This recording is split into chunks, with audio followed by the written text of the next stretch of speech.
Olá, pessoal, sejam bem-vindos ao canal Gaiata Psi.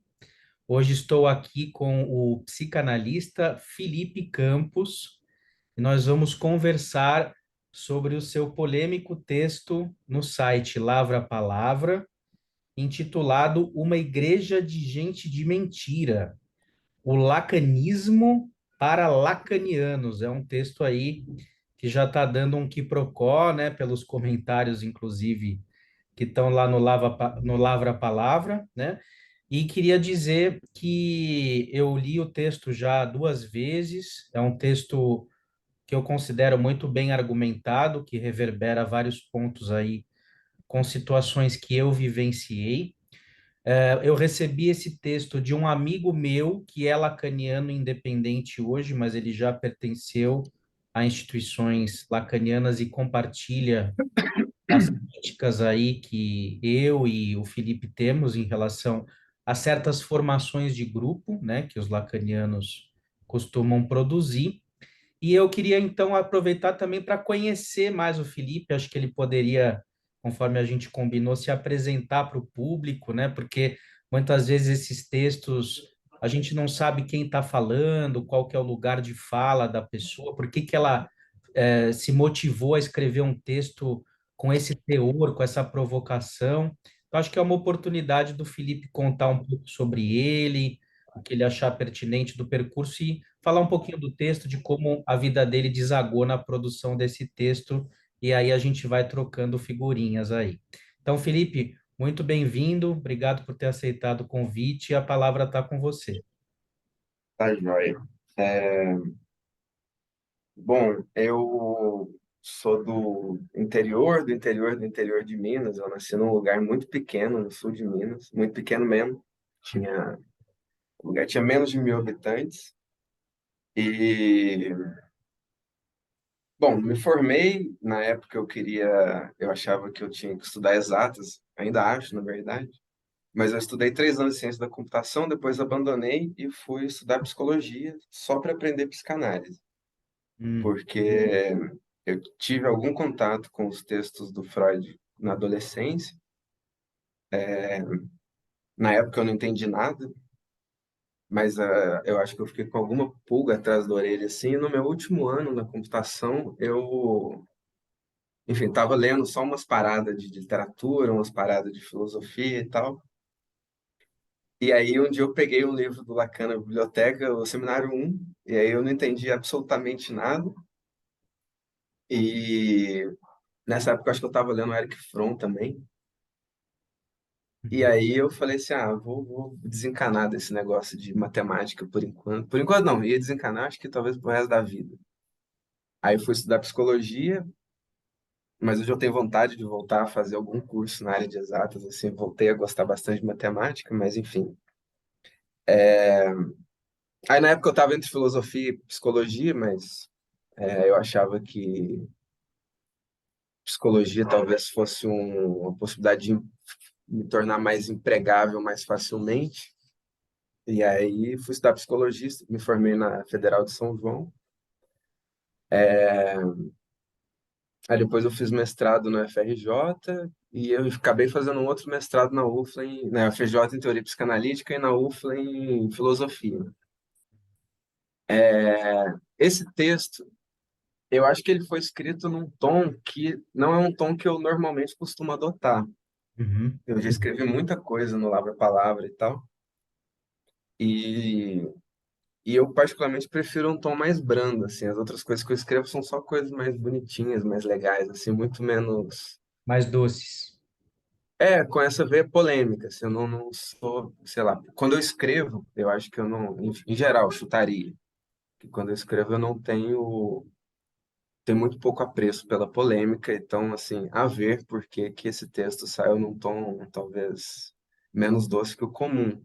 Uhum. Mas o que me motivou foi que, primeiro, acho que está mais ou menos dito no texto ali, vários colegas que são psicanalistas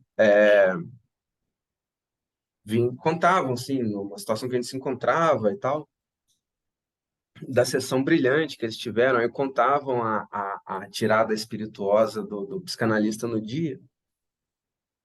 Mas contava isso de um jeito muito, muito, parecia mais que para aparecer do que se aquilo tivesse de fato reverberado nas tripas.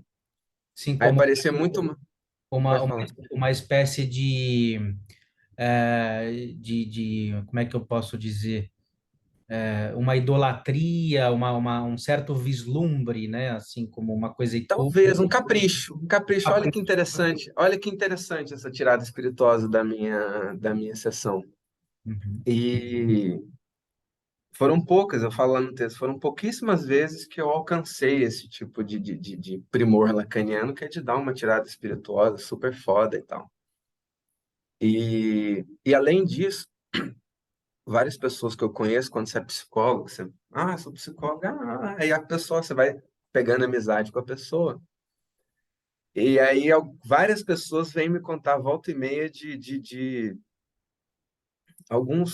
sei lá, algumas práticas meio erradas, assim, que uns psicanalistas fizeram com essas pessoas. E umas coisas muito erradas, que assim, é só não fazer. Me parecia, assim, quando eu estava conversando com essa galera, né? E aí chegou num mês que 4 pessoas, no espaço de um mês, assim, uma por fim de semana, veio me contar. Uma estava querendo processar o psicanalista dela, porque fez X, Y, Z lá, a outra tinha largado porque o psicanalista tinha falado alguma coisa. Esse segundo caso era de aquilo que o Freud chama de psicanálise selvagem, né? Tinha dado uma interpretação toda jogada lá e não funcionou. E aí eu pensei assim, pô, às vezes essas interpretações muito jogadas, às vezes essas intervenções muito Clichê. pirotécnicas, Uhum. elas só funcionam, tipo, se você está muito com vontade de se integrar ali nesse grande corpo teórico que é a psicanálise, assim, mais especificamente no lacanismo, que é Nossa, minha rua está muito barulhenta, você me desculpa. Não, Mas nesse lacanismo que é muito... Jesus!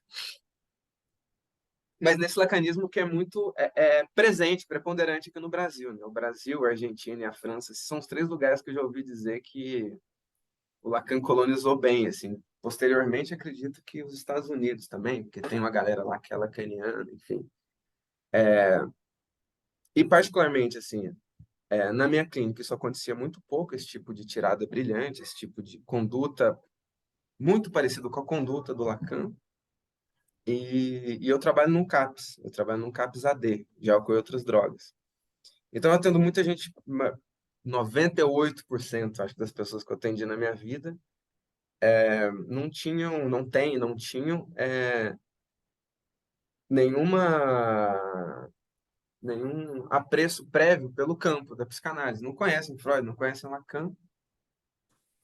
E com essas pessoas, tipo, a conduta, o jeito que a clínica acontece, eu acho que é muito diferente para uma pessoa que já tem uma espécie de transferência com o campo. E aí, bom, tem esses fatores aqui, não sei quantos, talvez 2, né? Com os colegas e com as pessoas que reclamaram da conduta. E, bom, e aí, quando você vai atender esse povo que é mais normal, você não consegue ter esse tipo, você não consegue fazer essas coisas bonitas. Às vezes acontece, já aconteceu de eu curar a gente em uma sessão, já aconteceu mesmo, de fato. Só que isso é muito raro. E isso é muito. E você fazer com que uma palavra sua reverbere na pessoa ali, nas vísceras ou nas tripas, é muito mais raro e não acontecia com a frequência que esses colegas psicanalistas vinham contar para mim. Cada vez que eu encontrava com alguns, eles iam me contando da sessão brilhante que eles tiveram uma semana, ou de alguma sessão brilhante que eles fizeram com alguém. E aí, somado a isso, eu acho que assim, isso talvez acontecesse muito com o Lacan, mas porque o Lacan era o Lacan, ele assim, ele atingiu um status muito prestigiado na França. Então, de fato, se você está perto de um cara super destacado, fodão no campo, eu acredito que você fica mais, tipo, talvez mais ansioso, mais nervoso, e você acaba soltando essas pérolas que são importantes para o nosso trabalho. Mas, assim, na boa mesmo, eu trabalho numa rocinha no interior de Minas, uma galera que é bem normal, assim, não vou definir o que que é normalidade, mas uma galera que é bem normal.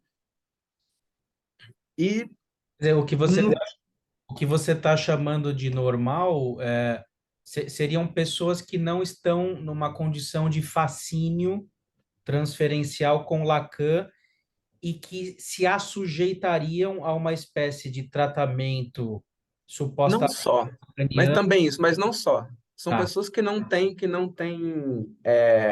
hora de estrada no iluminismo. São pessoas que não são criadas num ambiente certo. iluminista, científico e tal. Gente da roça mesmo, gente do povo, que eu normalmente chamava de povo, assim. Lógico, todo mundo tem alguma dificuldade de definir isso, mas é gente normal, gente que trabalha, que constrói parede, que às vezes é encanador, que às vezes costura, que às vezes não faz nada disso porque está viciado em pedra, enfim. Mas gente, Pessoas que não não têm sei uma como. erudição, assim, né? Uma formação. Pessoas que não têm uma erudição talvez é boa. Pessoas que não têm uma erudição nem história, né, nessa coisa que é o iluminismo e tal. E aí, ali, pelo menos a minha conduta, não dava para ter essa conduta pirotécnica que alguns colegas psicanalistas conseguiam ter com Lacan. Então, assim, se você, juntando aqui, esses colegas que contavam com todo o capricho, achando lindo, como minha mãe fala, você está achando bonito, com todo esse capricho sobre alguma tirada espirituosa genial que elas tiveram. Algumas pessoas que vinham reclamar para mim que os psicanalistas deles tiveram condutas muito ruins. E somada a essa prática, assim, bom, será que a gente consegue fazer terapia com gente que não tem transferência com o campo? Que é a minha prática, basicamente, tanto no CAPS quanto até fora do CAPS também. Somado a esses três fatores, eu acho que uma das, das coisas ali, das questões que eu levanto no texto, é se, sei lá, se daria para ter uma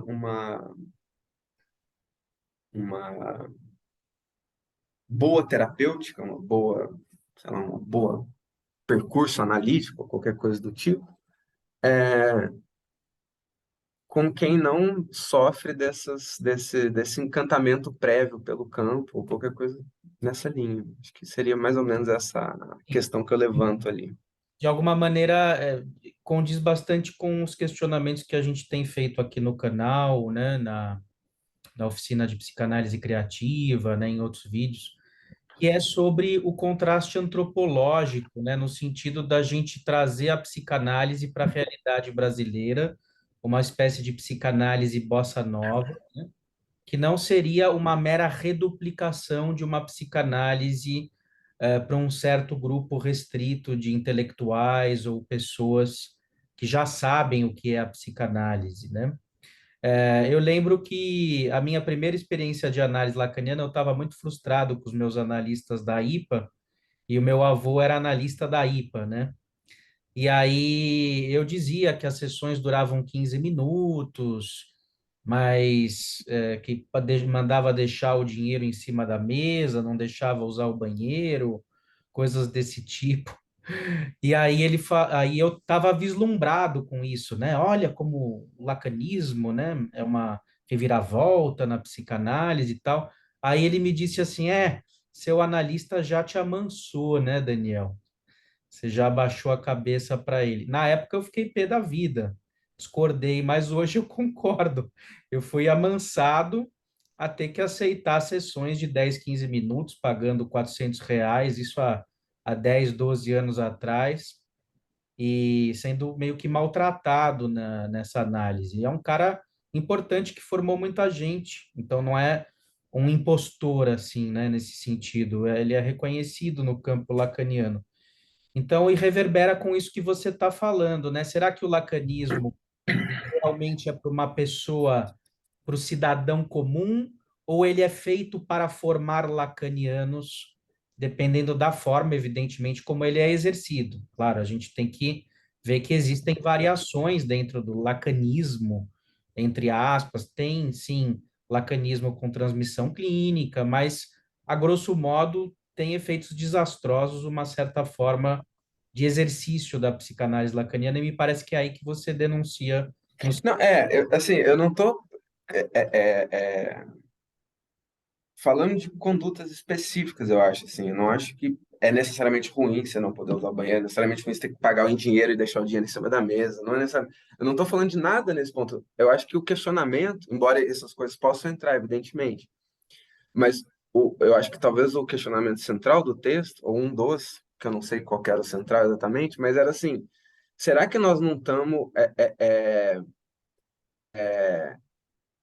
produzindo pessoas deslumbradas com o campo, em vez talvez propor, vou falar de um jeito meio, sei lá, poético, ridículo aqui, mas propor experiência de dilaceramento subjetivo ali, propor experiência de transformação ou qualquer coisa do tipo.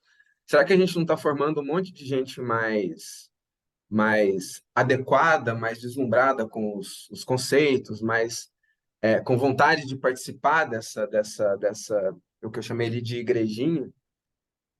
Eu não estou criticando que haja igrejinha. Eu acho que a minha igrejinha é outra igrejinha, simplesmente. Tudo bem. E não estou dizendo que eu não seja um lacanista. Eu acho que eu sou um lacanista. Tudo bem. Não é, isso não me incomoda.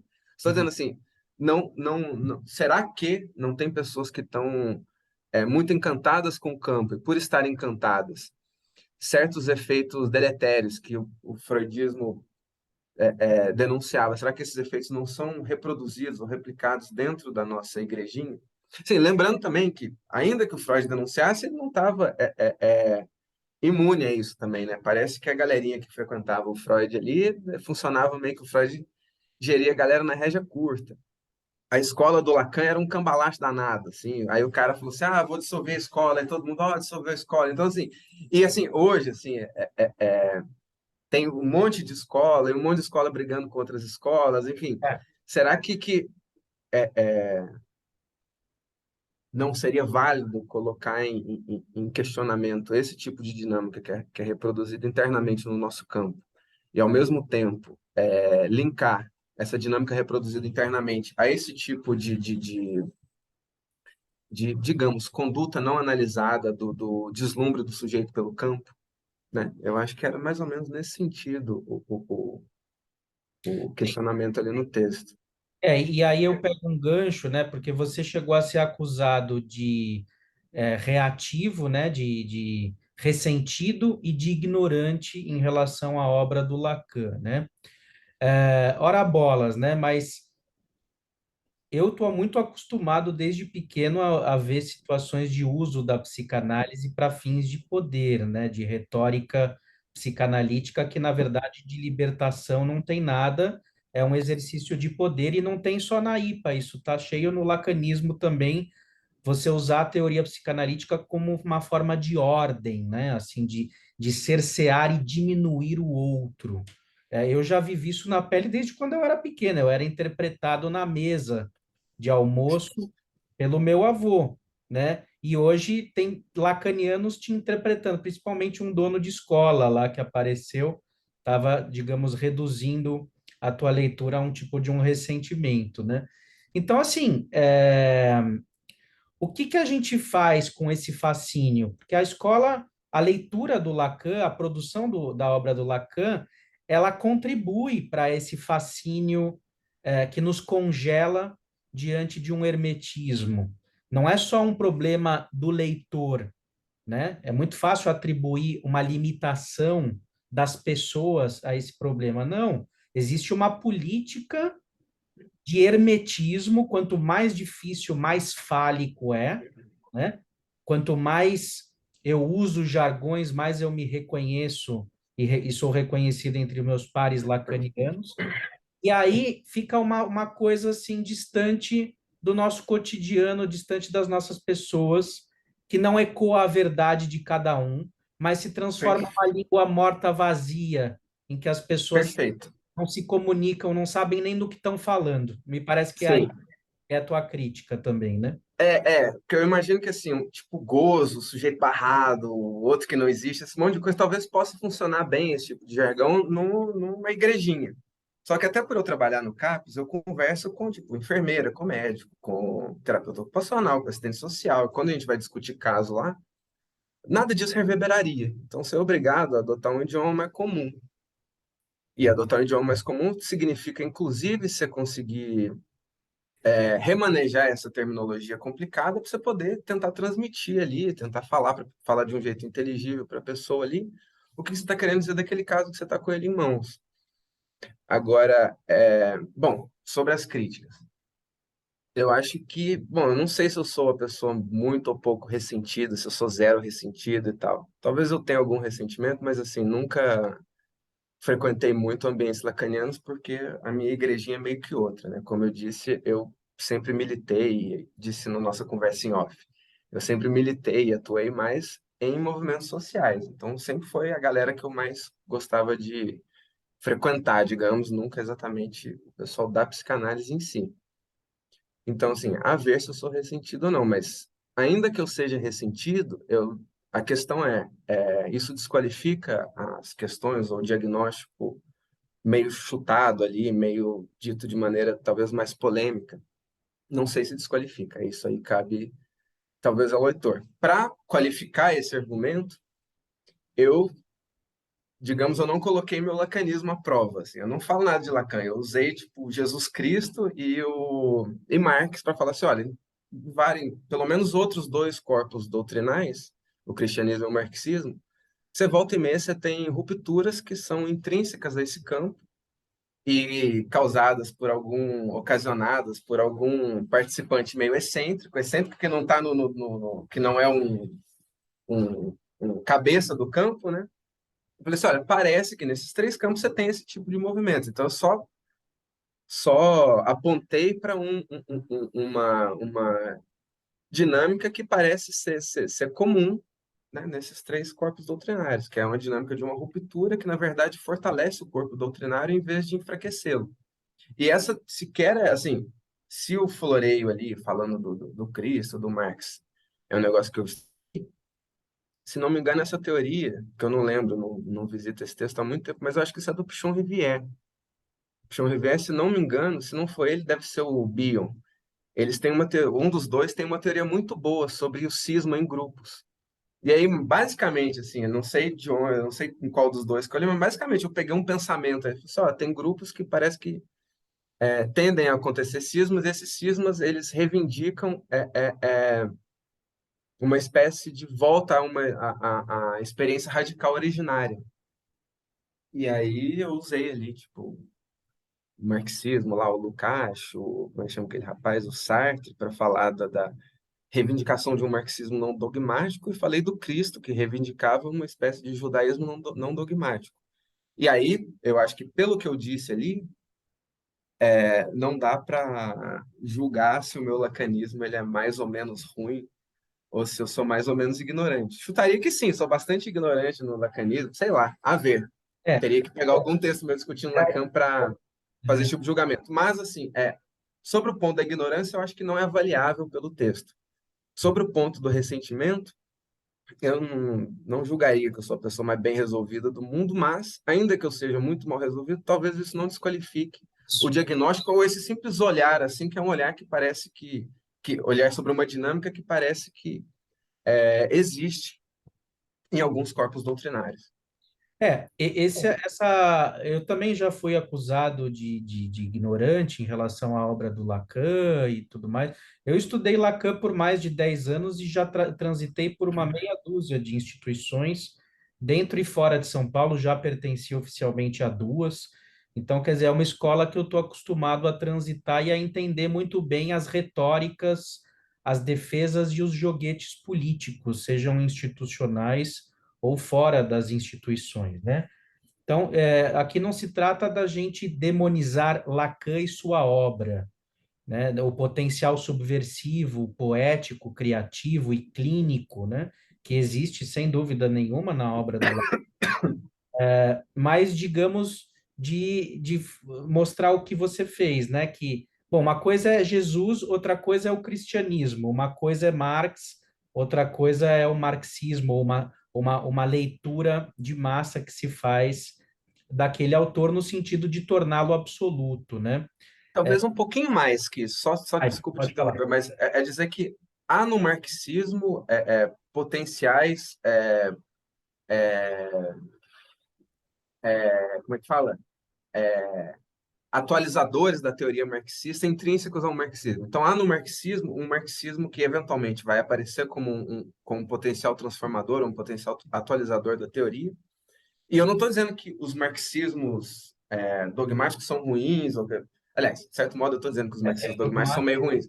Mas eu estou dizendo que isso é um movimento meio que acontece nesses corpos doutrinários. A gente tem, vou te interromper um pouco mais agora, mas parece que aquilo que eu chamei de ponto cardeal ali, parece que nesses três corpos doutrinários você tem uma tendência assim, a dogmatismos e uma tendência a radicalismos.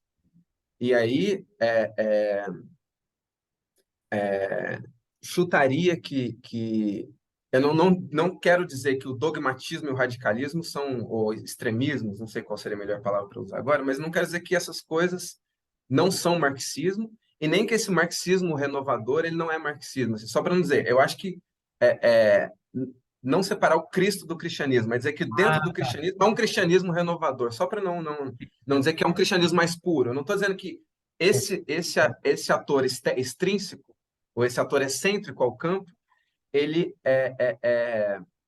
ele evoca um cristianismo mais puro, de certo modo, talvez eu até diga isso, mas eu estou dizendo que parece que fatalmente vai acontecer uma espécie de degradação da teoria, que vai migrar para o dogmatismo, para um extremismo, mas também dentro desses corpos doutrinários há um agente excêntrico ali que renova o campo. Não quero ser tomado como um purismo, separar Marx do marxismo, Cristo dos cristianistas, do Sim, cristianismo e tal.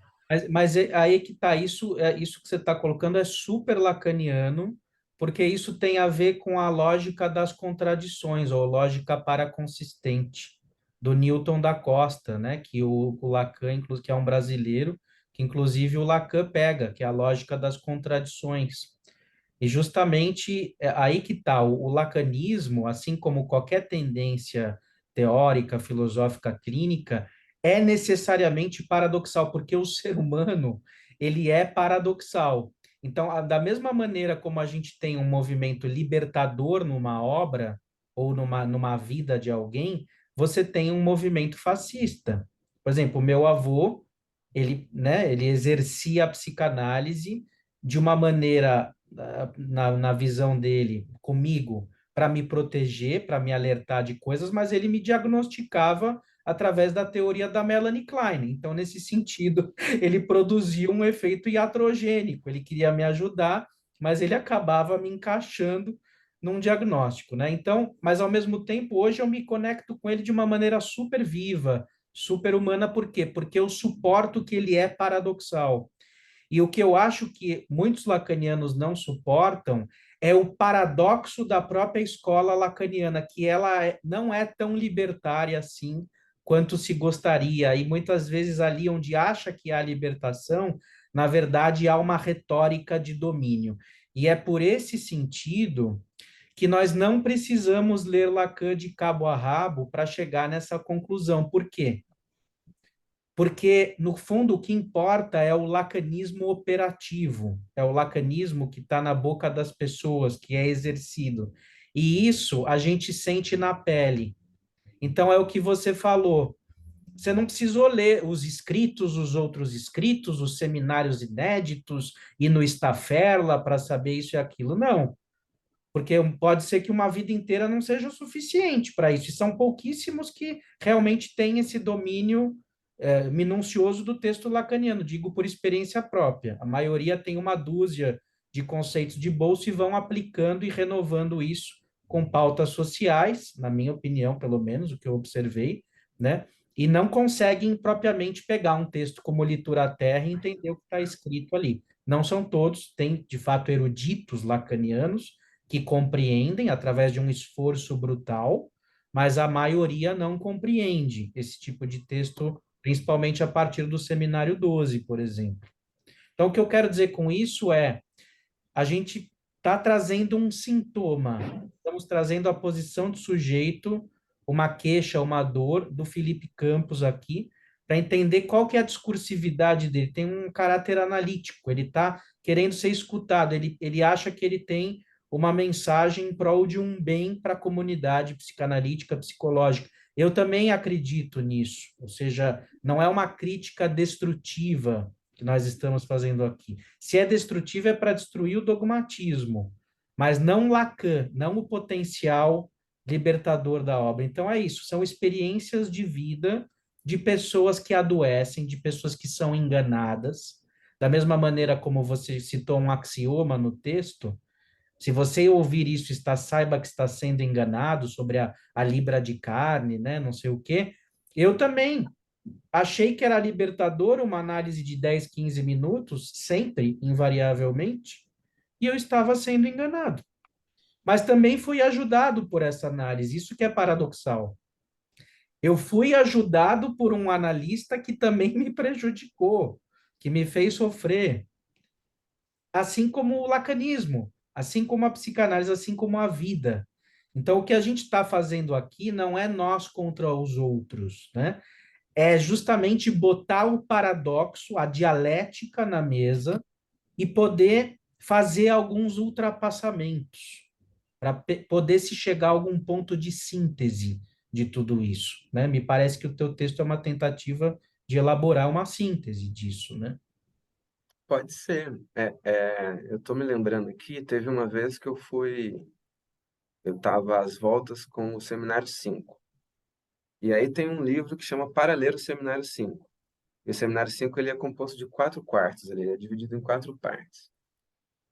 E o primeiro quarto é mais tranquilo de entender, que ele está falando ali do passo de sentido e tal, da questão da metáfora, o sentido como formação de uma metáfora e tal. E aí o primeiro quarto é tranquilo de entender. O segundo é um pouquinho mais complicado, que o Lacan está falando do complexo de Édipo. O terceiro ele fala do falo, e no quarto ele fala do desejo. E aí eu fui ler esse livro porque eu precisava do terceiro e do quarto quarto na época, porque eu tava, tipo, entrando em piripaque, eu precisava entender aquilo. Aí eu li o Seminário 5 e não entendi. Aí eu li o Para Ler o Seminário 5 e não achei que foi satisfatório. Depois eu tive essa experiência com um livro chamado, acho que Para Entender o Seminário 10 ou qualquer coisa assim. E, de novo, assim, eu obtinha explicações que eram... o texto lacaniano ele era explicado numa terminologia lacaniana. Aí eu falei assim, mas isso não está adiantando, porque se eu às vezes, né, se você confronta, sei lá, uma equação matemática difícil com outra equação matemática difícil, você fala, peraí, não me adiantou. Você está meio que não faz aquele contraste que permite você olhar uma coisa de um outro ponto de vista. E depois eu tive essa mesma experiência com o Seminário 11, para ler o Seminário 11, lá que é uma coletânea de vários autores. E também não consegui entender umas partes que eu precisava. Aí eu falei assim, pô, às vezes, assim, e nessa época eu já estava meio encucado com esse negócio, porque eu tinha, na faculdade mesmo, e depois nos mestrados, volta e meia eu tinha muita dificuldade para entender o que aquela galera estava falando, e,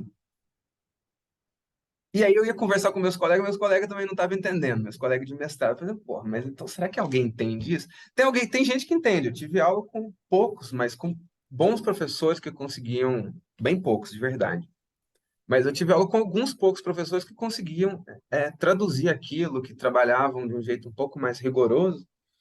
Mas, via de regra, as pessoas explicam o Lacan de um jeito lacaniano, daquele jeito inspirado e pirotécnico. E eu só acho que não nos ajuda a ter uma espécie de rigor conceitual ou, ou, ou, ou clarificar os conceitos. Então, assim, Acaba sendo um rigor no sentido ruim, né? De um congelamento de frases de efeito, né? Prontas, axiomas acabados, sem ter propriamente uma construção que nos uma leve vez, a sim, funcionalidade. uma vez perguntaram em sala de aula o que era o objeto A.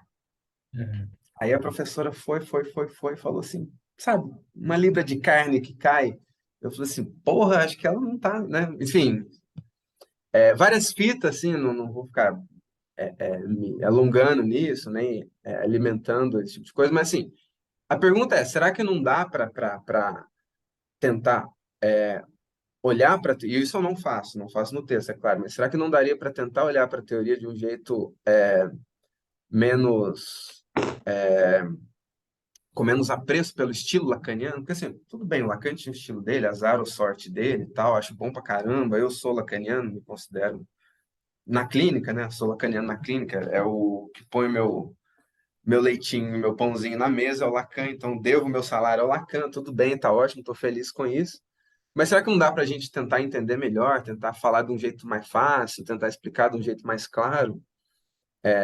Enfim, acho que era isso a pergunta fundamental. E assim, E eu supus no texto também, e já pude ver isso algumas vezes também, que uma série de colegas faziam aquele movimento que eu cito lá no texto, né? Transformava aquela ignorância ali, pô, será que não tem ninguém sabendo o que está falando? Ninguém está entendendo. Aí daqui a pouco a pessoa começa a meter um real, que não cessa de não se inscrever, aí mete um sujeito barrado do gozo, que não cessa de não se inscrever também, sei lá, essa carambola danada do Lacan. E aí a pessoa começa a aprender a articular essas frases. Só que aí eu perguntava, mas tá, e aí, o que que é isso? Aí às vezes a pessoa não conseguia traduzir essa frase de um jeito que dá para um entendedor mais ou menos comum, mais ou menos inteligente entender. Aí, pô, aí não dá. O Lacan, eu sei que é um pouco forte essa frase, né? Mas, enfim, o título do teu texto é bem forte, né? Teve gente que reclamou, né? Se sentiu agredida pelo título, né? Mas eu acho que Lacan, ame-o ou deixe-o. É um pouco assim que eu vejo, né? Se você não tiver essa transferência com ele, com a pessoa dele, com a figura dele, que te faz realmente precisar ali se manter horas e horas em instituições, grupos de estudo para decifrar seus textos, se submetendo, não sempre as análises são assim, mas às vezes se submetendo a análise de 10, 15 minutos, né, com esse tipo de silenciamento, te relegando a uma posição de abandono, de angústia, né, quase como um castigo de você produzir sobre a angústia, que é bastante perigoso, que eu não recomendo que se faça isso na maioria das situações, salvo pontualmente, né, pela minha experiência como paciente e analista que já praticou esse tipo de tratamento, né? Mas a questão é poder, digamos, agora me perdi um pouco, mas a questão eu acho que é poder ultrapassar, né, esse fascínio. Ou seja, eu lembrei agora o que eu ia falar. Eu fui convidado, inclusive, para escrever um texto nessa segunda coletânea que vai ter o que é ser lacaniano. E aí o meu texto ele tem acho que 2 ou 3 páginas, acho que é o menor texto de todos. Aí eu digo que ser lacaniano é tomar Lacan como um significante, ou seja, é algo no bolso que eu posso me servir quando eu sentir que eu preciso dele, como algo que for necessário num dado momento. Mas não é algo que eu tenho colado em mim. Eu acho que o lacanismo que você critica, ele é holofraseado, é aquele cara que ele é lacaniano full time. Ele veste a camisa de uma coisa que ele não entende, que ele não consegue sentir efetivamente um saber que está ali. Ele pressupõe um saber, mas com isso ele vira um papagaio. Não são todos, não é sempre, mas o jovem, principalmente, ele tem essa tendência, né, de se tornar um reprodutor desses axiomas. Então, o Sim. Lacan, eu É, acho que é isso, é alguém que nos dá autenticidade, o bom Lacan é alguém que nos dá autenticidade de existência, alguém que mantém o nosso compromisso vivo com a verdade. Ele dizia, eu a verdade falo. E o que a gente está procurando fazer aqui é ter um compromisso com a verdade subjetiva que nos atravessa, que pode não ser a do outro, que o outro pode não gostar, mas eu acho que é isso. O que tem de fundamental na obra do Lacan é o compromisso com a verdade e é o fato de nós nos servirmos dele de uma maneira sintônica com a nossa posição de sujeito, sem que o lacanismo, sem que nós estamos servindo ao lacanismo. O lacanismo é que deve falar através de nós, contanto que esteja em consonância com nós mesmos. E não nós que devemos servir o lacanismo. Eu acho que esse é o ponto fundamental do teu texto, me parece. também só lembrar o que eu tinha te dizer, que eu tinha para dizer. É,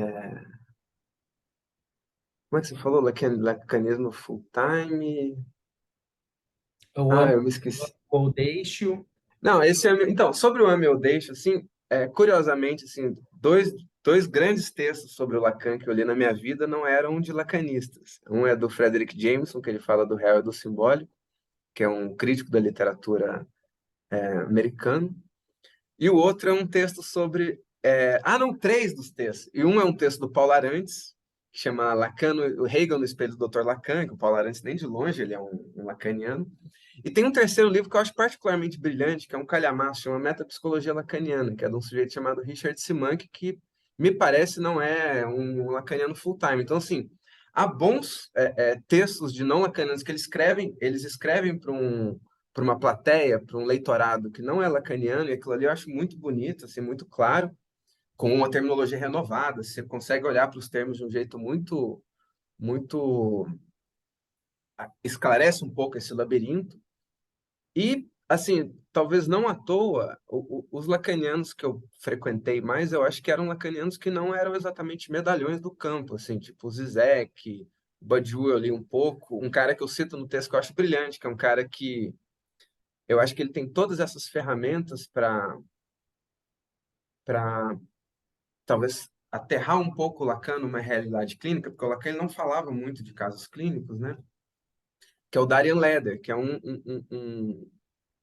parece que um lacaniano não muito compromissado com o campo, com o jargão do campo. Eu acho brilhante o tanto de caso clínico que ele discute. Então, eu chutaria que essa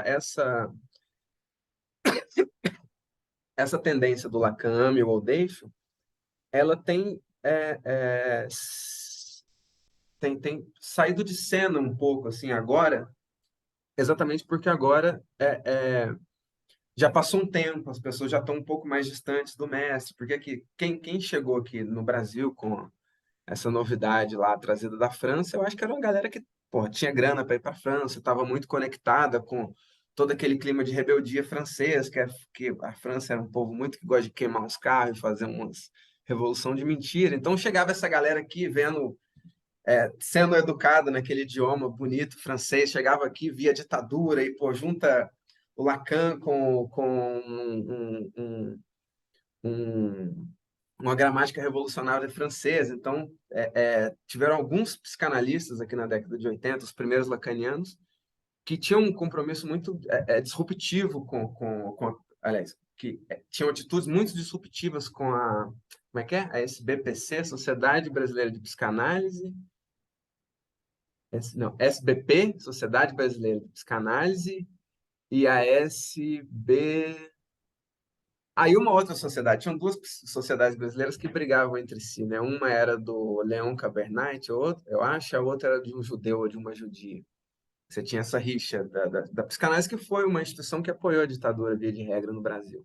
Antes de chegar esses lacanianos que denunciaram isso. Então, de certo modo, esses lacanianos disruptivos que chegaram no Brasil, eles também tiveram uma crítica intrínseca ao campo e foram responsáveis por renovar o campo. Assim, né? O Hélio Mascarenhas era um deles, um sujeito chamado Shebab era outro. Então, foi uma galera que teve um papel muito importante em talvez romper um pouco com a hegemonia da... Como é que chama? A do seu avô aí?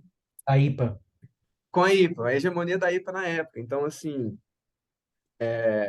Então, bom, tem esse campo, então, eu acho que agora nós estamos chegando no momento chegando não, porque eu não me proponho a fazer isso, eu não estou em disputa com nada no campo lacaniano, mas chutaria que estamos chegando no momento de renovação do campo lacaniano, desse apreço, nessa proximidade muito grande que a gente tinha com a figura do Lacan, com a presença dele. O Lacan estava no meio de nós, agora talvez ele tenha ficado um pouco menos, a gente pode lidar com a teoria dele de um jeito um pouco menos encantado. E além disso, eu acho que eu colocaria minha pergunta do texto de um jeito até muito mais humilde do que é verdade, que fala e tal. Eu falei assim, pô, será que se a gente for um pouco mais rigoroso, será que se a gente for um pouco menos encantado, será que a gente não consegue ser terapeutas melhores? Será que a gente não consegue fazer uma clínica mais bacaninha? Eu acho que eu colocaria nesses termos um pouco mais humildes, assim. Porque, como diz lá no texto, né, uma igreja de gente de mentira, será que nós não estamos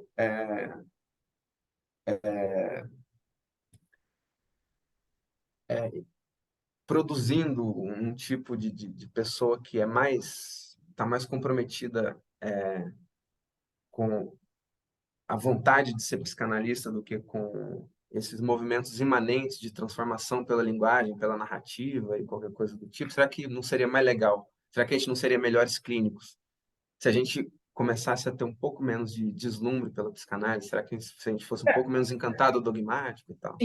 Que é uma travessia de análise, né? Isso, né? Poder tomar psicanálise usando o linguajar lacaniano, né? De uma maneira não toda, né? Ou seja, é, contanto que ela reverbere o nosso discurso interior, né? Que ela dê vazão ao nosso discurso interior. Isso é bem lacaniano, mas ao mesmo tempo não foi Lacan que inventou a autenticidade de existência, né? Ou seja, tomar Lacan como um significante de bolso, ou seja, como um recurso, né, como um estilo, como um pensamento, como um saber, fundamentalmente, que seja operativo para produzir transformações. Agora, quando aquilo se torna um sistema semântico fechado, hermético, que se retroalimenta através de vitrines narcísicas institucionais, onde as pessoas que estão de fora ou têm ódio ou querem aspirar para um dia chegar lá e supostamente compreender e absorver esse lacanismo, isso eu acho muito empobrecedor porque é dicotômico. É os lacanianos e os não lacanianos.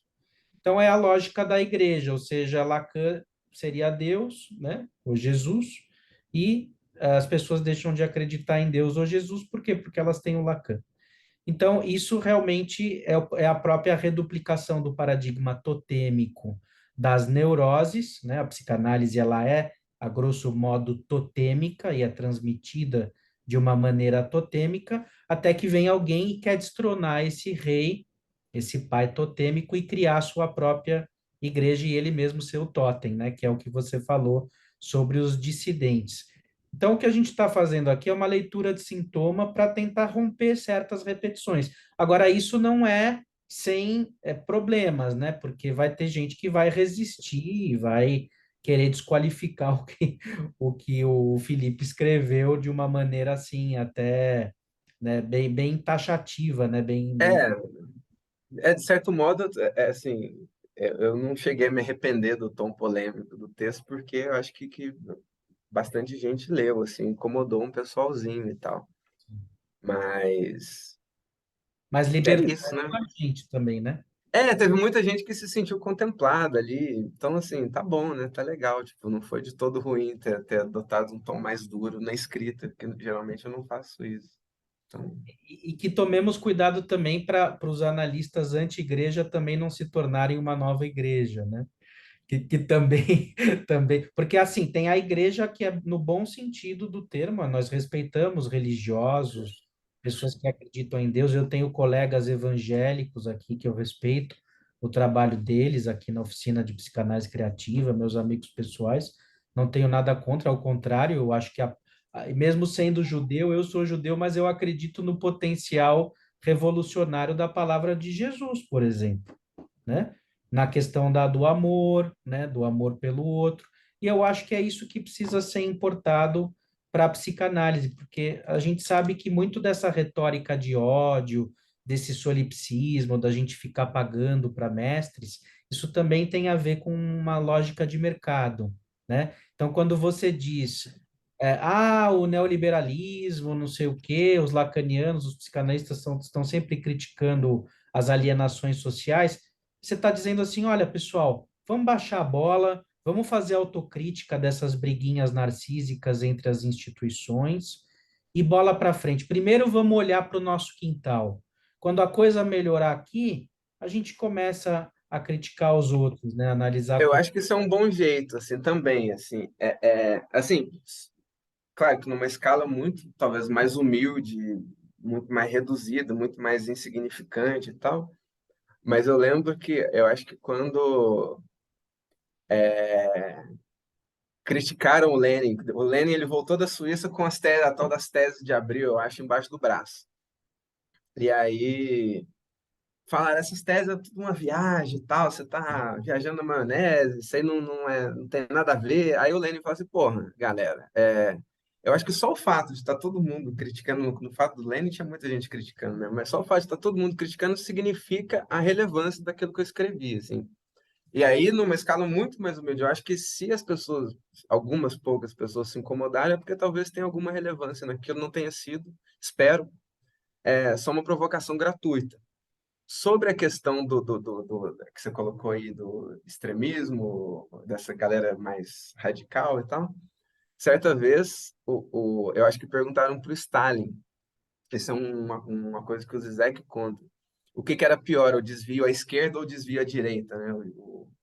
A galera que desviava para o esquerdismo ou a galera que desviava para o direitismo dentro do partido. E os esquerdistas, aqueles que eram mais vanguardistas, mais radicais, gratuitos, assim, um pessoal mais pirotécnico, mais insurgente, demais, assim, excessivamente insurgente, digamos. E os direitistas eram aqueles que eram excessivamente burocráticos. E aí o Stalin falou assim, olha, o pior do desvio, qual que é pior, o desvio à esquerda ou o desvio à direita? Aí o Stalin falou assim, o pior são os dois. Então, assim, talvez, assim, também, eu não diria que é exatamente ponderar, que eu não sou exatamente a favor da lógica da ponderação, mas assim, chutaria, baseado naqueles exemplos que eu dei no texto, do marxismo, do próprio Lacan e do Jesus, que quando essa renovação teórica acontece, ela acontece é, é, pela radicalidade de não se desviar nem para a esquerda nem para a direita, digamos assim. E sobre esse último ponto que você tocou dos evangélicos, para a gente resolver o nosso campo antes de sair apitando no campo dos outros, eu chutaria que, assim, como eu falei, tem uma hora lá no texto que eu falo que a nossa realidade não é a realidade da França, do welfare state, assim, do estado de bem-estar social francês, que tinha na época do Lacan. Pela minha prática, sei lá, as pessoas que eu converso, a minha militância e tal, o que eu noto, assim, é que tem muito mais verdade na igreja evangélica do que a gente pensa, assim. Você pega uma mulher que mora numa favela, sei lá, do Rio de Janeiro e tal, se essa mulher não tiver fé, ela não tem a manha de levantar para ficar, sei lá, 4 horas dentro de um busão por dia, trabalhar e ganhar pouquinho. Sabe? Se essa galera não tiver fé, eles não têm a manha de mudar de vida totalmente, de ter uma nova disciplina na vida e tal. E não só de disciplina, não só estou falando só de amparo social, de acolhimento, de, de novas práticas, mas de fato, assim, se você pegar um evangélico, né, em Lavras, uma cidade do lado do lugar que eu nasci, eu ficava notando que todo dia que eu passava em frente a uma pizzaria tinha um monte de crente na pizzaria. E aí, onde eu fui comprar pizza lá, e aqueles crentes, aí eu fui notar que o dono era crente. Eu falei assim, porra, a igreja evangélica é tipo uma maçonaria de pobre, assim. Você tem uma pizzaria, você vai contratar seus irmãos, e seus irmãos vão lá comer na pizzaria. Então, materialisticamente falando, do jeito mais marxista possível, o cara melhora de vida, de certa maneira. Isso é a mesma coisa, se você abrir uma carrocinha de cachorro-quente, os seus irmãos vão lá comprar cachorro-quente contigo. Então você melhora de vida mesmo. Assim, é um jeito de resolver praticamente, de resolver em termos materiais a vida, de certo modo. Então, assim, eu acho que as pessoas talvez deveriam ser muito mais ponderadas em sair chamando os crentes de fascista ou de É, evangelofascismo e qualquer coisa do tipo, porque aquilo ali, de fato, muda a vida das pessoas. Aquilo ali é muito mais importante do que, sei lá, Freud, Lacan. não, e justamente nós temos dois vídeos aqui na playlist da Oficina de Psicanálise Criativa, que é o Religiosos Perseguidos no Percurso Psicanalítico. Tem instituições que você entra sendo evangélico, tendo uma adesão religiosa aberta, que já torcem o nariz, né, como se você fosse um fascista, alguma coisa assim.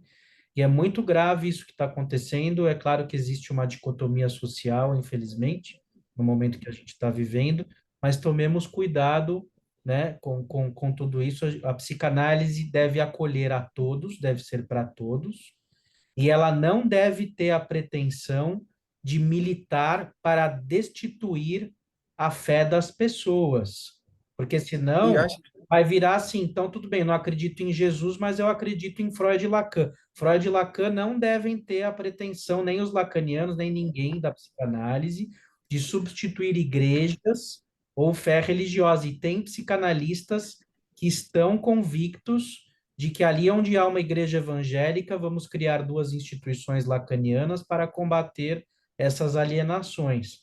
não devemos ter essa sede de potência, na minha opinião, muito perigoso. Então, eu acho que assim, chutaria de novo, mais um chute.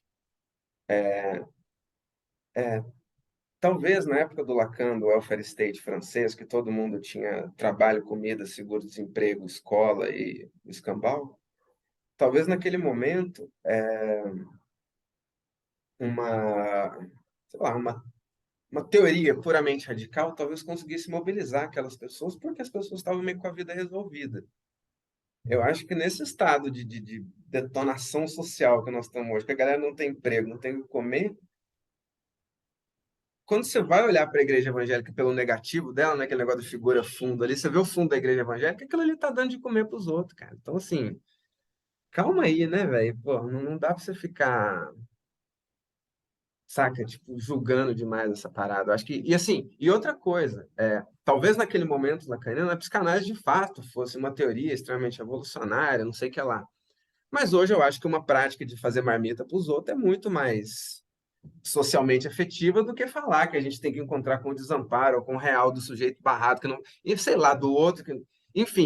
E tem outra coisa, e tem outra coisa também. Se você for perguntar para duas pessoas, escolhe duas pessoas na história da humanidade, o que é psicanálise? Você vai escolher o Freud e o Lacan. Eu vou, pelo menos, escolher o Freud e o Lacan. Pô, o Lacan votava na direita a vida inteira, nunca juntou com os maoístas franceses lá, e o Freud também nunca foi um bolchevique. Assim. Então, assim, talvez que é uma outra indagação, talvez a psicanálise não seja necessariamente revolucionária, assim, porque os nossos dois pais, deuses, que eu concordo com eles, os caras são bons pra caramba mesmo, os nossos dois papais fundadores, aí, o Freud e o Lacan, eles não eram exatamente, sei lá, revolucionários. Então, talvez a psicanálise seja um pouco mais humilde do que a gente pensa que ela é. Talvez para, sei lá, fazer uma prática social mais efetiva, talvez seja melhor a gente, sei lá, ser bons políticos, bons religiosos, bons cristãos, bons ajudadores, bons escoteiros, do que ser bons psicanalistas. Então, acho que assim, volta e meia também, talvez seria o caso de sei lá, a gente começar a responder menos. Daí a César o que é de César, né? Da Responder, psicanálise o que é da é, psiquiatria. responder menos sobre o que é o mundo. Assim, eu acho que sim, a psicanálise ela tem análises sociais, culturais fantásticas, não à toa, eu sou apaixonado pelo Zizek e tal, mas assim, você tem uma análise social fantástica, tipo Marx, o Cristo, o Lacan, ou sei lá quem, o Foucault, você tem análises sociais fantásticas. Ah, você tem uma prática efetiva, tem um fosso que separa essas duas coisas, né? Então, assim, talvez para a gente aprender a porque a psicanálise no Brasil se tornou um antro de esquerda. Talvez para a gente ser boas pessoas de esquerda, talvez a gente precise mais de outro tipo de teoria ou de prática do que exatamente de falar do gozo do sujeito, tal, não sei o que lá. Talvez, não tenho certeza, mas eu chutaria também, baseado nos nossos dois papais motherfuckers aí, que a psicanálise não é exatamente de esquerda, porque, pô, eu vou ser contra o Lacan e o Freud, quem sou eu? Eu trabalho numa roça, pelo amor de Deus. Muito bem, meu caro, um vídeo aí bastante intenso, polêmico, né? Mas assim, pessoal, mandem seus comentários, tá? É claro que se tiver assim uma agressão muito violenta, eu vou pensar assim, se eu tiver de bom humor no dia, se eu vou aprovar o comentário ou Ah, não, mas os comentários agressivos são os melhores, os a prova melhores, só os né? agressivos. É Os isso, é. elogiosos, os elogiosos É você que às vezes pode você fazer tá, censura. às vezes Se o você tá cara muito tiver. com paciência, né? Assim, mas Não, os que forem elogiosos, você censura, os que tiver xingando a mãe, você aprova. Eu acho que essa é uma conduta muito mais interessante. tá bom, tô aprendendo com você, você tem razão mesmo. Vamos fazer isso, então. Então, meu caro, muito obrigado, né? Eu Foi que agradeço. prazer em te conhecer. A gente nunca tinha, né, de fato conversado, meia dúzia de mensagens pelo WhatsApp. Fico muito contente aí. Espero que o vídeo traga boas ressonâncias, né? Não se trata de acabar com institutos, escolas de psicanálise, de nada disso, mas é justamente, não sei se fazer uma revolução na psicanálise anarquista, como às vezes eu tenho essa pretensão, mas, enfim, cada vez menos eu tenho pensado nesse caminho. Acho que se a gente puder plantar uma sementinha, uma reflexão, né? Ponderar, né, no bom sentido do termo, algumas coisas no sentido de da gente parar para pensar, né? Não abdicar dos valores, das verdades que a gente tem necessariamente, mas assim, poder reconhecer o ponto de vista do outro, que há várias experiências, tudo isso é uma teia complexa e paradoxal de experiências, eu acho válido. Então, nosso objetivo hoje, acredito que seja esse, uma contribuição, espero, à psicanálise, às pessoas e ao mundo, né? Sim. Nossa, o mundo eu acho demais, mas assim, eu agradeço demais o convite do Daniel.